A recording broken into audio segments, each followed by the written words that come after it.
situation here because they were an undefeated team too. So kind of hard to go against Baylor here too. It is. Baylor Villanova. What will Ed do? I'm going for the team from Philly. I'm going for the team from Philadelphia. I'm going for Villanova to knock off Baylor. Another number 1 seed goes down. Yes. Look at that face. I really thought you were going to go for Baylor. I really did. When I look at Baylor, Villanova, I'm looking at the bracket. Just Villanova, something just has my vision, has my focus on Villanova to beat Baylor. I think they're going to beat them on Saturday. All right. Now there's that. There's one half of the bracket. One half. Now let's go east. So we have. Oh, goodness. UCLA and Alabama. Bama. Crimson Tide. So I have Alabama. I do have on my bracket Alabama. One I had Michigan. I have Michigan and Alabama. But I do have Alabama going at least all the way to the Elite Eight. I'm proud of what the Bruins have done, knocking off BYU and Abilene Christian to get this far. But I think the buck stops here with the Crimson Tide. Alabama is just too strong, and they've shown it in the first 2 games against Iona and Maryland. They are a strong basketball team with very few weaknesses. And then with that, we go up, and I just kind of gave it a little bit of my pick ahead with Michigan and Florida. Michigan is my pick here. So, and that's in my pick on both my brackets. And I'm going to stick with that pick, Michigan and Alabama, to the Elite Eight. Mm-hmm. Is that what you picked? You got Michigan and Alabama? Is that? And I'm staying true to my gut. You picked Michigan and Alabama, huh? Okay. I picked Michigan and Alabama. Michigan, Alabama in the Elite Eight, huh? I'm going Florida State, Alabama in the Elite Eight. I'm going Florida State to upset Michigan. Going for the upset, are you? Yes. Seminoles to knock off the Wolverines, yes. I've got 2 number 1 seeds going down, Joanna. It's got guts. Could I go for 3? Could I go for 3? A preview? We'll see. But no, Florida State over Michigan. We're getting there. We're getting there. Well, I know what you're trying to say, Ed. Florida State, Alabama in the Elite Eight for me in the Eastern bracket. I know that goes against what you say, but it's okay to differ in this. With that. That's going to be a good game. All right, so let's go west. Oregon, USC. My brackets got busted there, so this is going to be a hard pick. Who do you have, Joanna? I have no one. There's where my bracket got busted. But you still have to pick. You still have to pick someone. No. USC, Oregon. Oh my! You're asking a Sun Devil to pick one of these teams. It's your job, Joanna, as a broadcaster. That goes against a Sun Devil spirit. I don't care about your Sun Devil spirit right now. Your job as a broadcaster and as a journalist is to give your picks. The people want to know who you're picking, the Trojans or the Ducks. They don't care about your spirit and your pride and how much you love the Arizona State University. Nobody cares about that. They care about who you have facing, who I know you are going to pick in the second part of this. I know you're going to pick Gonzaga, so I'm just going to throw it out there. No spoilers. No, please. Nobody can put 2 and 2 together and say you're not going to pick Gonzaga. Come on. Right? Come on, Joanna, please. No, but seriously. USC, Oregon. Come on. You have to do it. Do I really want to see Oregon? Do I? Although green is my favorite color. It's a pretty color green. It is a pretty color green. They have some pretty nasty uniforms. They have some great uniforms. Oh, some sick uniforms. But it's Oregon, a 7 seed with a 20-6 record. We're not talking Oregon. We're not talking uniforms. We're talking basketball, Joanna. I know, which I'm going into those details right now, Ed. So we have a 7 seed, Oregon, 20-6 going into the tournament, going against a USC 6 seed, 22-7. But then you see their history and what they've done. And USC. I'm going to go USC. USC beat Oregon earlier this year. They've already beaten them once. Yeah, I'm going to go USC to beat them for a second time this year. USC is going to beat Oregon, and they advance to the Elite Eight, which leaves one game. Huh. So Gonzaga and Creighton. Yeah. That's a no decision there. Yeah, right. Gonzaga, of course. Breaking news. Who am I kidding? Yeah, who are you kidding? You are fooling nobody by picking Gonzaga. Yeah, I've got Gonzaga. Not you, I know that. Yeah. And everyone who really truly knows me, and I, how vocal I am about my Bulldogs. Yes. Gonzaga's played some really good teams this year, and Creighton's a really good team. They fall in that category. I'm looking at their record. They're 9-0 against Quadrant 1 teams, which means they played some really good basketball teams this season, and they've beaten them. So I think they're going to continue and beat a really good Creighton Blue Jay basketball team and move to the Elite Eight. Gonzaga, USC in the Elite Eight. You are listening to Inside Sports Talk, where we translate sports to the core. Only here on KSRN, Arizona. Also, make sure to go download from wherever it is you listen to podcasts. There's our first half of the show, Ed. How quickly did that go by? We've got to spend at least an hour on this. We just can't gloss over such a phenomenal event as March Madness. So intricate. You can't just say, "Oh, Gonzaga had some really good games. They're going to look really good. Maybe they may be Creighton," and then you just run through it. You've got to be able, like you said, so many intricacies, so many things you've got to talk about from game to game. Indeed. All right. So I'm going to have to probably, from what's right now left in the bracket of the teams left, I have to create a whole new bracket see who those picks are going to be. I still have a little bit of a chance, but we'll see what I decide to do. All right. Well, we're going to go ahead and move on. It was. So we're going to go ahead and keep talking some basketball. How do you feel about that, Ed, for a little bit? Yes. Yep. Let's move from NCAA to the NBA. Let's talk professional basketball.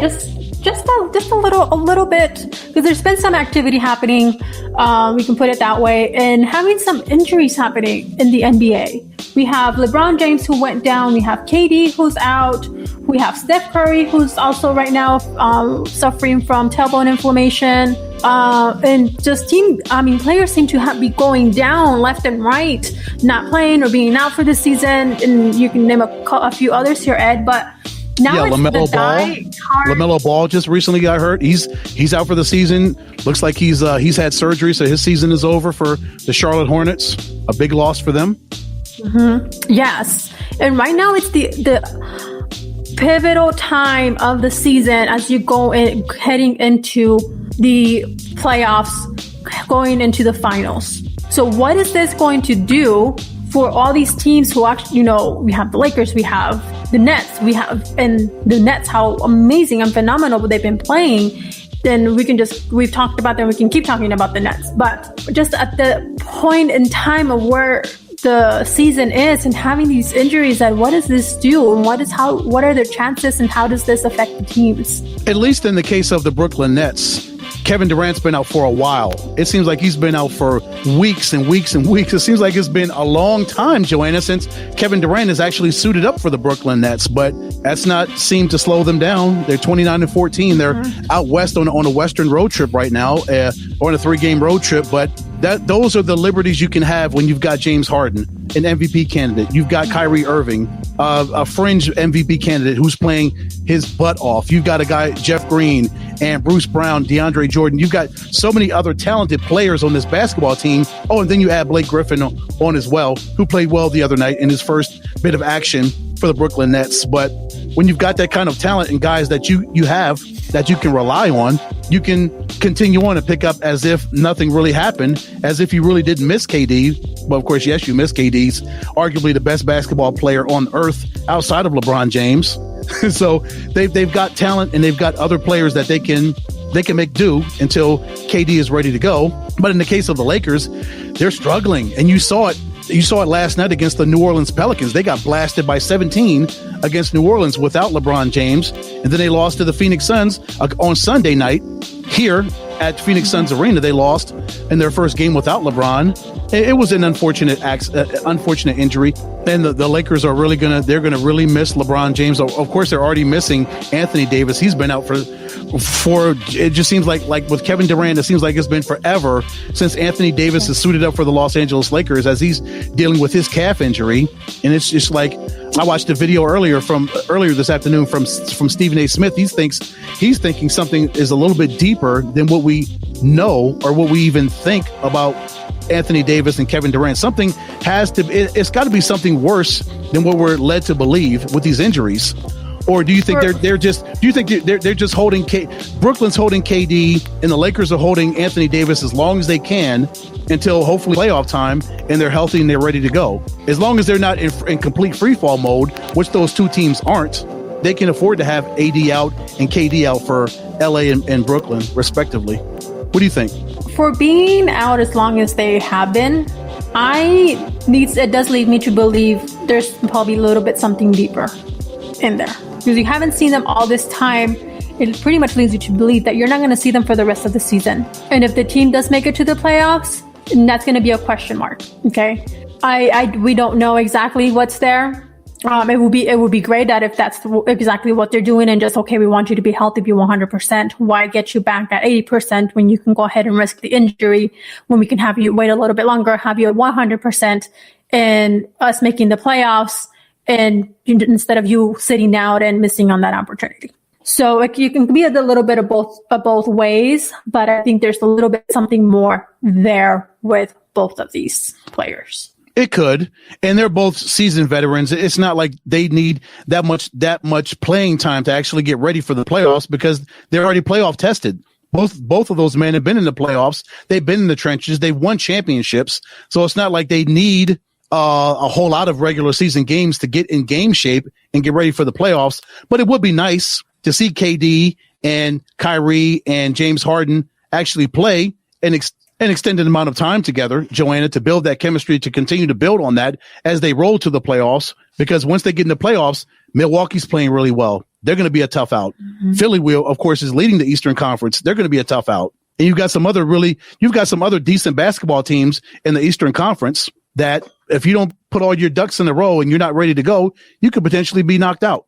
Even as great as Brooklyn is and as great as they're playing right now, once the playoffs comes, it's a totally different beast. It is. You totally read my mind there. Total different atmosphere, totally different world from having a regular season to going into the playoffs because everything just heightens like 100 times more.